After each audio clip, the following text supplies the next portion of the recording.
Jadi kita lihat life in schedule. Ya.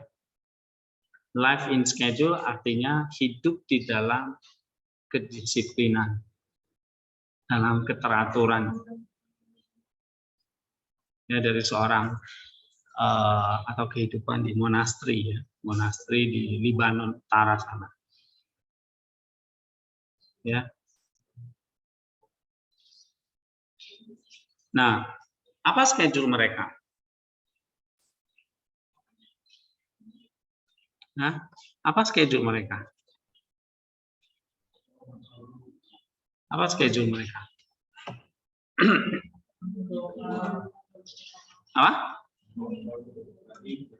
Bangun pagi, berdoa,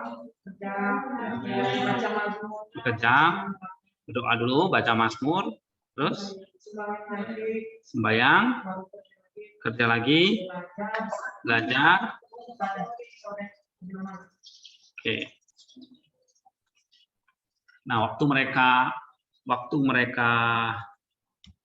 bangun, berdoa, lalu mereka bekerja, waktu mereka dengar, itu semuanya apa? Dikaitkan dengan apa? Dikaitkan dengan apa? Disiplin, oke. Lalu apa? Dikaitkan dengan apa? Dikaitkan dengan apa? Iya, selalu dikaitkan itu dengan Allah. Makanya ya, dikaitkan dengan Allah. Allah itu roh. Roh yang artinya kita hanya bisa berkomunikasi lewat itu kalau dalam doa. Ya kan? Maka waktu dia bekerja, bisa berdoa. Kenapa? Dia bekerja, tangannya bekerja, tapi rohnya apa? Berdoa. Misalnya, Jesus prayer. Oke? Lalu, ini misalnya contoh pekerjaan itu paling jelas itu. Ya. Mereka berdoa pun silent. Bekerja pun apa? Silent. Oke? Lalu ya aktivitas yang lain kebanyakan apa? Silent. Kenapa silent? Karena disitulah mereka itu bisa berdoa. Ya. Bahwa setiap aktivitas hidup itu selalu dikaitkan dengan doa. Nah, sehingga setiap hari itu selalu ada yang berkesan dalam hidup mereka. Ada relasi yang indah itu dengan Allah. Ada relasi yang indah itu dengan Allah. Ya, misalnya kita boleh ya, maksudnya berkeluh kesah kepada seseorang atau bahkan kepada Allah. Tapi bercerita itu ya kepada Allah itu adalah satu cerita hasil dari pengalaman hidup dia dalam satu hari itu. Pengalaman hidup dia. Nah, pengalaman hidup dia itu bukan hanya soal senang atau susah, makan enak atau enggak hari ini, bukan. Tapi pengalaman hidupnya adalah bagaimana relasinya itu dengan Tuhan. Apa yang beauty, apa yang indah dari kehidupan kita dalam satu hari itu. What is the beauty? Apa keindahannya? Waktu saya bekerja, waktu saya belajar, waktu saya kuliah. Nah, kalau itu hanya just activity, kalau itu hanya kegiatan saja, ya berarti diri kita dengan tindakan itu nggak ada relasinya dengan Allah. Kenapa? Karena ya kita hanya bekerja saja gitu. Nah, tapi kalau kita lihat tadi contoh para monk ini ya, contoh para monk ini ada video lain lagi ya, ini di Mount Athos. Kalau ini di Mount Athos ya,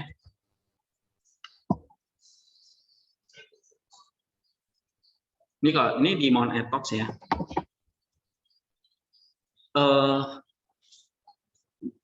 Mereka bukan hanya apa namanya? Tadi kalau kita lihat, mereka bukan hanya apa? Bekerja aja, tapi apa?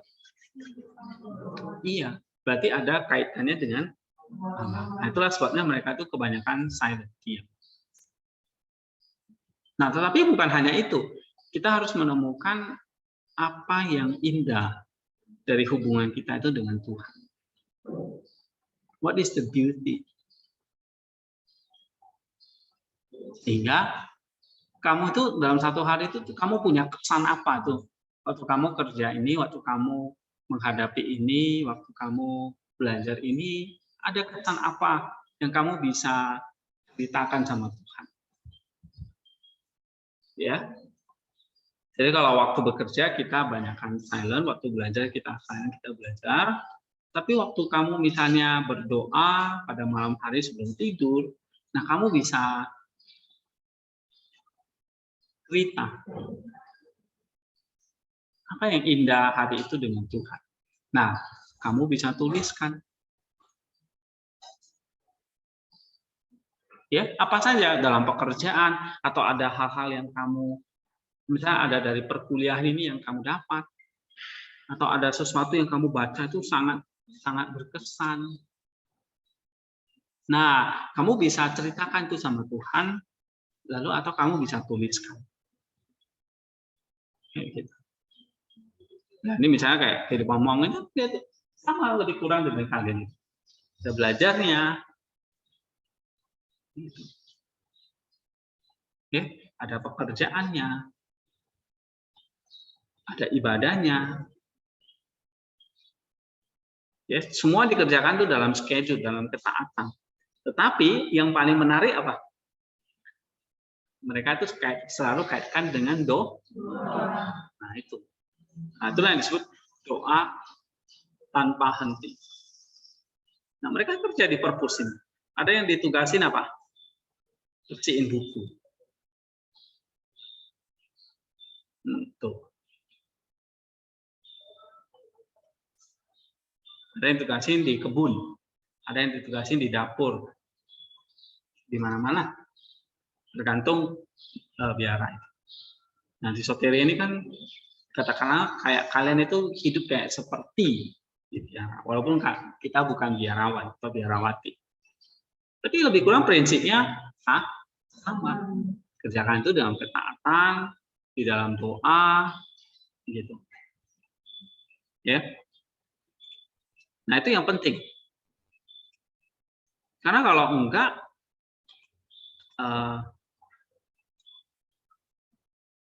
untuk apa ya? Kita apa namanya? Kita kerjakan itu semua, tetapi nggak ada sesuatu yang kamu apa namanya? Nggak ada sesuatu yang bisa kamu ceritakan. Nggak ada sesuatu yang bisa kamu apa namanya? Yang kamu bisa bagikan atau tuliskan. Gitu. Ya kalau ditanya, kamu berrelasi nggak dengan Tuhan selama 1 tahun? Oh iya. Lalu kalau saya tanya, apa yang indah dari relasimu itu dengan Tuhan? Apa yang paling berkesan? Kayak kamu lah, relasi dengan teman-teman di sini kan kamu bisa nangkap ya. Kalau saya relasi dengan dia, saya paling berkesan dengan dia itu apa? Wah, saya bisa cerita banyak itu tentang dirinya. Oh ya, oh dia orangnya itu seperti ini. Pada kami pernah satu saat hadapi masalah seperti ini, terus pengalaman kami kan bisa cerita, ya kan? Kamu punya teman kan? Kamu punya sahabat kan? Nah, kamu berelasi kan? Lalu hasilnya, wah ada hal-hal yang berkesan, yang beauty, yang bisa kamu bagikan. Nah, sama seperti kita tuh dengan Allah itu juga seperti itu. Apa sih kalau ditanya?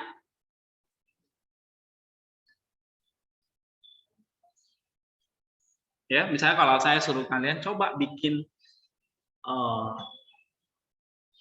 satu jurnal, ya, dalam satu hari satu peristiwa apa yang kamu kaitkan itu dengan Tuhan. Apa saja, waktu kamu kerja, waktu kamu belajar, waktu kamu berelasi dengan teman, bahkan di saat waktu kamu sendiri lagi makan atau apa saja kegiatan kamu. Tapi yang berkesan. Ini yang berkesan. Ya. Nah, misalnya nih ya.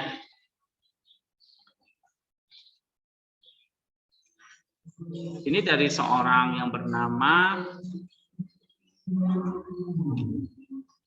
John Mockus atau Johannes Mockus.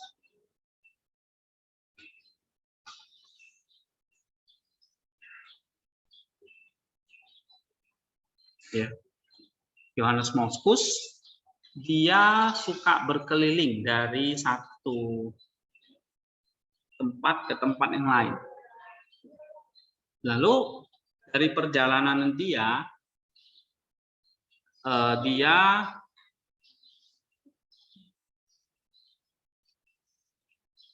menemukan satu kisah-kisah dengan Tuhan itu yang unik.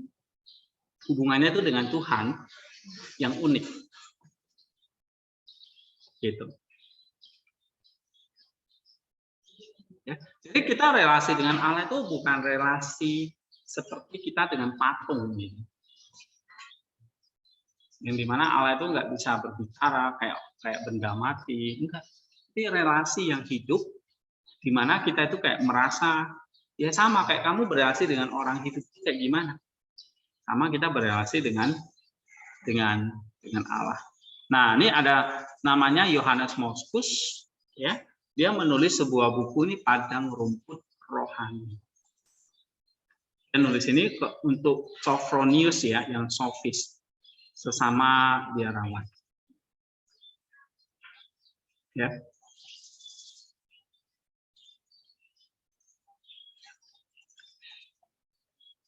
Sama biarawan. Nah, ini ada ceritanya nih. Ceritanya dapat dari mana? Kenapa kok dia sebut sebagai padang rumput rohani? Karena bagi dia, kehidupan dia itu bersama dengan Tuhan itu seperti gambaran itu selalu seperti bunga gitu. Di padang rumput yang banyak bunga. Ya. Nah, kita baca ini ya. Jelaslah bagi semua orang, ini kelihatan nggak ya? Ya. Jelaslah bagi semua orang, ya anak kekasih, bahwa padang rumput menampilkan penampakan yang terindah di musim semi. Dengan beragam jenis bunga-bunga yang menyenangkan, yang menarik perhatian dari semua orang yang memandangnya, yang mustahil diabaikan, serta bermanfaat dalam segala cara, sebab menyenangkan mata, serta memberi kesenangan kepada rasa penciuman. Memang, sebagian padang rumput ini berkembang dengan warna mawar, sebagiannya mengembang putih dengan bunga bakung yang mudah menarik perhatian orang yang memandang dari warna mawar. Bagian lainnya berkilau dengan warna bunga lembayung yang warnanya menyalin ungu kekaisaran. Berlimpahnya berbagai pemandangan dan aroma, tiada hentinya, tiada terhitungnya bunga-bungaan di semua memuaskan indera kita. Nah, jadi dia umpamakan relasi dia dengan Tuhan itu seperti bunga. Nah, lalu dia ceritakan nih sama temannya. Apa yang dia alami, yang dia pelajari selama itu. Nah, anggaplah tulisan ini sama seperti itu ya Sophronius, anakku yang kudus dan setia, sebab akan kamu dapati di dalamnya segala kebajikan orang-orang kudus yang telah menerangi masa kita yang ditanam di tepi sungai mengalir, seperti yang dikatakan oleh pemazmur. Dan sekalipun mereka semua berkenan kepada Allah serta memiliki rahmat yang agung, tetapi setiap orang di antara mereka dibedakan oleh rahmat tertentu, melebihi yang lainnya, sehingga dari keragaman hebat berbagai kebajikan ini muncullah gambar menawan keelokan yang berkenan. Dari bunga-bunga ini telah kupilih yang amat elok, serta menjalin mahkota bagimu dari padang rumput tanpa binasa dan kekal. Ya anakku kekasih yang kuberikan bagimu, serta melalui bagimu semua orang. Oleh karena inilah, baik tampaknya menyebut tulisan ini sebagai padang rumput. Oleh karena kenikmatan, kesenangan, serta manfaat yang akan ditarik darinya oleh mereka yang membacanya. Bukan saja iman benar serta perenungan kebenaran ilahi yang menuntun kepada hidup serta akhlak kejujuran, melainkan juga teladan dari orang lain, serta catatan tertulis dari hidup kebajikannya. Maka telah kulakukan tugas ini dengan bersandar dalam Tuhan, ya anak kekasih, serta berharap agar tulisan ini boleh dipercayakan kepada kasihmu. Seperti lebah hanya mencari yang bermanfaat dan sejati, maka telah kugambarkan hidup Bapak-Bapak Kudus agar jiwa-jiwa boleh diterangi. Saya menyebut pekerjaan ini sebagai padang rumput, karena kegembiraan, keharuman, dan manfaat yang akan diberikannya kepada orang-orang yang menjumpainya. Karena kehidupan yang bajik dan ketaatan tidak hanya mempelajari keilahian, tidak hanya memikirkan hal-hal tinggi tentang mereka di sini dan sekarang, tetapi juga harus menyertakan deskripsi secara tertulis tentang cara hidup orang lain. Jadi, saya telah berusaha untuk menyelesaikan komposisi ini untuk menginformasikan cintamu. Dan saya telah meniru lebah yang paling bijaksana, mengumpulkan perbuatan bermanfaat secara spiritual dari para bapa. Sekarang aku akan mulai memberitahu hal-hal itu. Nah, ini kata Moskus ya. Dalam bukunya The Spiritual Meadow, ini karya klasik. Dia hidup di abad ke berapa ya? Ke-6 atau ke-7 gitu. Abad ke-7 ya. Oke, nah Yohanes Moskus ini hidup monastik tadi ya, contoh kayak tadi biara itu di Bethlehem ya. Lalu dia mengundurkan diri setelah pembentukan rohani ke sebuah tempat terpencil di gurun Yudea, mencari kesucian para bapak gurun yang diyakini akan segera terkikis oleh kelambanan generasi baru para biarawan dan pertapa. Dia dan rekannya Saint Sophronius ini ya, yang tadi yang dia tulis, melakukan perjalanan ke Mesir. Setelah berkeliling komunitas Tibait, mereka pergi ke Gunung Sinai, di mana dia tinggal selama 10 tahun. Dia kembali ke Palestina, tetapi perselisihan sipil dan serangan Persia menyebabkan dia mengembara lagi, kali ini ke pantai melalui Fenisia dan Suria Maritima ke Antioquia, lalu ke Alexandria dan akhirnya ke Roma, di mana dia memberikan sentuhan akhir pada spiritual meadow miliknya, dan pada tahun 619 ia beristirahat di dalam Tuhan. Jadi karya spiritual meadow ini di abad ke-7. Itu sudah ribuan tahun dibaca orang sampai sekarang. Nah, kalian pernah baca nggak bukunya ini, The Spiritual Meadow? Belum kan? Ini karya klasik. Nah, jadi kalian harus tahu gitu. Nah, pertanyaannya adalah dari mana John Moskus itu kok bisa menulis kisah-kisah yang menarik seperti ini?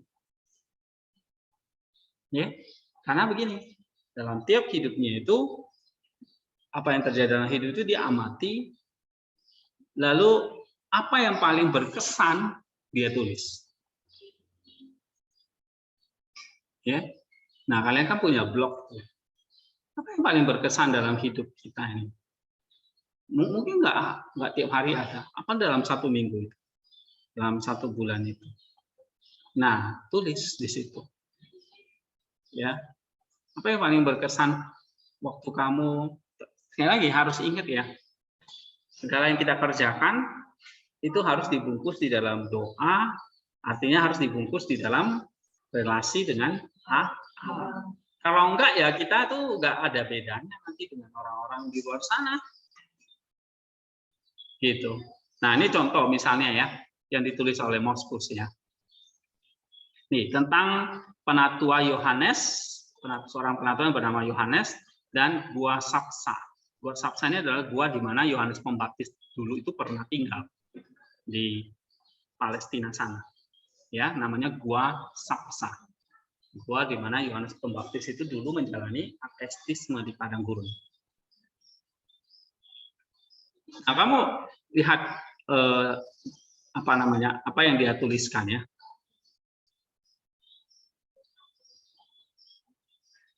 Ya. Ada seorang penatua yang disebut Yohanes di monasteri Eustorgius yang hendak ditempatkan oleh Elias Kudus, uskup agung Yerusalem, ya, untuk bertanggung jawab atas semua monasteri di Yerusalem. Oke, jadi Yohanes ini mau ditempatkan oleh Elias untuk bertanggung jawab di semua monasteri di Yerusalem. Yohanes menolak dan berkata bahwa ia ingin berperjalanan ke Gunung Sinai untuk berdoa di sana. Nah, si uskup agung mendesaknya untuk terlebih dahulu dia menjadi ebot. Ebot itu artinya jadi kepala monasteri. Kayak tadi itu ada kepalanya kan? Ya, belum pergi kemanapun yang diinginkannya. Tetapi penatua itu tidak bersedia, dan akhirnya uskup melepaskannya pergi atas kekuatan janji bahwa Yohanes akan menerima tanggung jawab sekembalinya. Lalu ia berterima kasih pada uskup agung dan mulai perjalanannya ke Gunung Sinai dengan membawa muridnya bersamanya. Mereka melintasi Yordan dan hampir melangkah satu langkah saja ketika penatua itu mulai merasa kaku dan segera kemudian menderita demam. Nah, demam itu meningkat amat hebatnya sehingga ia tidak mampu berjalan. Maka pergilah mereka masuk ke dalam gua kecil yang didapati untuk beristirahat. Demam itu menjadi amat hebatnya sehingga setelah berdiam di gua itu selama 3 hari, tetapi ia tidak mampu bergerak. Lalu penatua itu mendapat mimpi, di mana dilihatnya ada orang yang berdiri di sisinya, katanya, "Katakanlah ya penatua, kemana pergimu?" "Ke Gunung Sinai," jawabnya. "Jangan, kumohon jangan pergi," dijawabnya. Penatua itu tidak setuju dan lenyaplah penglihatan itu. Tetapi demamnya semakin hebat. Lalu datang lagi orang itu dan katanya, "Mengapakah engkau bersikeras untuk dihukum seperti penatua ini? Dengarkan aku dan janganlah lagi mencoba pergi ke tempat lain." "Siapa engkau?" kata penatua itu. Lalu, "Akulah Yohanes Pembaptis," jawabnya. "Dan kuperingatkan engkau agar jangan pergi kemanapun juga, sebab gua yang sempit ini lebih agung daripada Gunung Sinai. Sebab Tuhan Yesus sering kali datang ke gua ini ketika melawatku. Berjanjilah padaku bahwa engkau akan tinggal di sini, maka akan kupulihkan kesehatan." Mendengar ini, maka penatua itu sukarela berjanji bahwa ia akan tinggal di gua itu. Segera kesehatannya dipulihkan dan di sanalah ia menjalani sisa hidupnya. Ia membuat gua itu menjadi gereja seperti dihimpunnya saudara-saudara rahib lainnya di sekelilingnya. Tempat ini bernama Sapsa yang diairi oleh sungai Kerit di dekatnya, di mana Nabi Elia pernah diutus pada musim kemarau dan dari seberang Yordan. Oke, jadi kamu lihat, ini cerita apa yang berkesan? Tentang seorang penatua atau ini ya, biarawan bernama Yohanes. Dia tidak mau bertanggung jawab atas semua monasteri. Dia maunya ke Gunung Sinai untuk berdoa di sana. Tapi dalam perjalanan ke sana dia kena demam, sakit. Sampai dia nggak bisa jalan lagi, sampai dia nggak bisa bergerak lagi.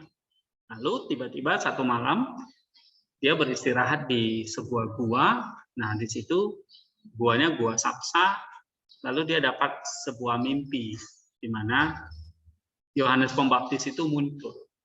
Yohanes Pembaptis tanya, "Kamu mau kemana?" Dia jawab, "Ke Gunung Sinai." Lalu Yohanes Pembaptis bilang, "Jangan pergi ke sana." Tapi Yohanes ini lawan, nggak mau. Dia tetap mau pergi ke sana. Tambah demam dia. Sampai akhirnya Yohanes itu muncul lagi dan katakan, "Kenapa kamu bersikeras mau ke sana? Kamu dengar aku dan jangan pergi ke sana." Lalu penatua Yohanes ini bingung, ini siapa sih yang maksa-maksa saya? Nah, baru dia sadar, ternyata itulah Yohanes Pembaptis. Ya. Nah, dia bilang, gua ini akan jauh lebih agung daripada Gunung Sinai. Ya, sebab Tuhan sering datang ke gua ini ketika melawatku. Jadi gua ini tempat tinggalnya dulu Yohanes Pembaptis. Oke. Nah, akhirnya penatua itu pun janji, dia nggak akan ke Gunung Sinai lagi, tapi dia menjalani sisa hidupnya di gua itu. Nah, di situ dia akhirnya membuat gua itu jadi seperti gereja. Ya, banyak orang pada datang dan belajar dari dia. Nah, ini cerita tentang Yohanes, ya, yang didapat oleh Yohanes Markus ini. Nah, apa yang kita bisa pelajari dari cerita ini? Sesuatu yang indah ya, hubungan dengan Tuhan itu ternyata memang kita pelajari bahwa ada saat-saat kita itu ngelawan, ya kan? Tapi pada akhirnya apa? Nah, kita bisa kena masalah. Ya, Yohanes ini kena demam kan? Gitu. Tiba-tiba demam, dia nggak bisa pergi ke Gunung Sinai. Nah, akhirnya dia tahu kesalahan dia dan dia mau belajar untuk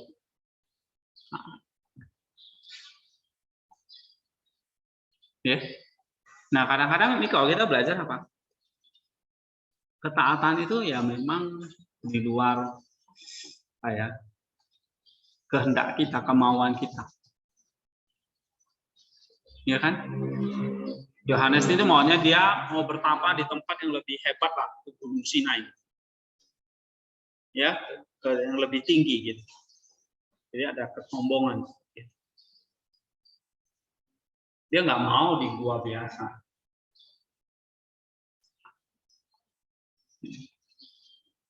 Nah, Tuhan maunya di sini, jangan di Gunung Sinai, di gua ini. Nah, mungkin dia bilang, ini gua kan sempit ya. Siapa yang ke sini gitu? Ya kan? Nah, tapi Yohanes harus belajar taat. Nah, dia nggak mau di situ. Dia maunya kemana? Tempat yang terkenal kan? Gunung Sinai. Nah, di sini kita belajar satu ketaatan yang memang harus membayar harga. Tapi akhirnya Allah itu memberkati dia, ya kan? Nah, ini satu kisah hidup ya yang menarik, ya, yang kita bisa dapatkan. Nah, mungkin kita banyak ya. Apa kisah hidup kita gitu? Yang kamu paling berkesan. Nah, kamu bisa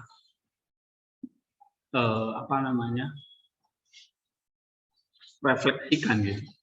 Ya. Nah, ini kan Yohanes Markus ini kan mungkin dia kayak kurang kerjaan ya, ngapain dia tulis-tulis kisah hidup seperti itu.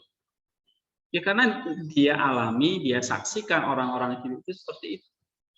Nah, maka dia tuliskan itu akhirnya jadi sebuah cerita yang menarik ya. Jadi kayak seperti seperti padang rumput rohani. Ya, jadi seperti dia katakan seperti wewangian. Ya, seperti wewangian. Nah, ini ada banyak cerita ya, sekitar 200 lebih cerita di dalam buku ini. Nanti kalau kalian sempat kalian baca, nanti saya akan terjemahin satu hari satu gitu ya. Nah, jadi kayak seperti cerita ini seperti kayak memetik bunga terbaik di padang rumput. Kita nggak ngomong padang gurun. Gurun itu gersang ya. Tapi padang rumput di musim semi yang tumbuh banyak bunga-bunga indah. Bunga-bunga cantik. Nah, dia petik bunga itu, lalu dia bagikan buat kita. Nah, dalam hidup kita juga begitu. Apa sih hubungan kita yang indah dengan Tuhan? Ya, yang lalu itu bisa menghiasi relasi kita itu dengan Tuhan. Oke? Apakah relasimu dengan Allah itu jadi seperti hanya bumper gitu ya? Bumper tahu ya, waktu kita lagi butuh kita baru tarik dia, ya. Atau Allah itu adalah seperti Bapak kita. Yesus seperti sahabat kita atau gembala kita. Ya, atau Allah itu seperti sahabat, seorang Bapak yang menerima kita apa adanya. Nah, kamu yang tahu, karena kamu yang punya relasi gitu. Setiap kita masing-masing kita yang punya relasi. Nah, relasinya seperti apa? Apakah itu hambar, apakah itu asin, apakah itu manis, apakah itu indah. Ya, nah, seperti Yohanes Markus ini, dia punya relasi dengan Tuhan yang indah. Lalu dia bisa tuliskan cerita-cerita menarik. Ya. Jadi kalian itu bukan hanya baca cerita-cerita orang saja, kalian yang merajut cerita hidup kalian sendiri. Ya, tulis saja, biasakan misalnya. Atau kalau nggak mau nulis ya doain gitu, didoakan. Ya, bisa sampaikan kepada Tuhan. Ya. Atau kalian punya cerita, kalian punya blog, kalian bisa tulis, nggak mesti dipublish. Oke? Atau kalian bisa tulis di buku, lihat jurnal, biasakan. Oh, hari ini apa ya relasiku dengan Allah yang dapat midonya. Mido itu tahu ya? Padang rumputnya apa? Ya, spiritual mido, padang rumputnya itu apa? Nah, itu. Sehingga hubungan kita itu dengan Allah itu tidak apa? Tidak hambar gitu. Dia itu bukan kayak, tapi dia itu seperti memang Allah yang hidup. Kristus yang benar-benar ya hidup gitu, yang hidup yang bisa. Berarti kalau hidup itu berarti bisa berinteraksi. Waktu kamu sedih dia bisa dengerin kamu. Waktu kamu senang dia ikut senang. Ya, waktu kamu lemah dia kuatkan kamu. Waktu kamu lagi down, nah dia bisa angkat kamu. Gitu. Nah, kita harus ciptakan sendiri gitu loh. Ciptakan relasi kita itu dengan dia yang beauty, yang mido, yang padang rumput nanti. Ya, memang kehidupan yang kita ya seperti padang gurun, tapi ada rumputnya lah, ada indahnya gitu. Jadi kalau kamu di padang gurun, tapi di situ ada sebuah pohon, pasti semua mata tertuju di mana? Pohon itu, walaupun pohon itu jelek ya kan. Sebuah taman, nggak ada apa-apanya, tiba-tiba ada sekuntum bunga. Pasti semua mata tertuju di situ. Ya kan? Nah, mungkin kita dianggap nggak ada apa-apanya gitu. Ya. Mungkin kita dianggap sama Tuhan atau sama orang lain nggak ada apa-apanya. Tapi begitu ada bunga yang timbul di situ, nah semua mata akan tertuju di situ. Ya, so our life is very beauty. Hidup kita itu bukan hanya berharga, tapi kalau bersama dengan Tuhan itu very beauty. Nah, Tuhan kasih kita padang rumput nih. Tinggal kamu mau nanam apa, bunga apa di situ. Ya. Kamu mau tanam kaktus, silakan. Yang kena duri nanti kamu. Ya. Kamu mau nanam bunga anggrek, bunga mawar, bunga-bunga plastik, silakan. Ada yang nanam bunga plastik. Ya. Nggak pernah bertumbuh. Kalian nanam bunga mawar. Nah, indah berarti. Ada yang sengaja nanam kaktus. Ya, kaktus juga indah, tapi banyak duri. Nah, kamu bisa ketusuk. Kayak Yohanes ini ketusuk. Gitu. Nah, apa kita mau seperti Yohanes ini ketusuk dulu? Atau mau gimana? Oke, sampai di sini dulu.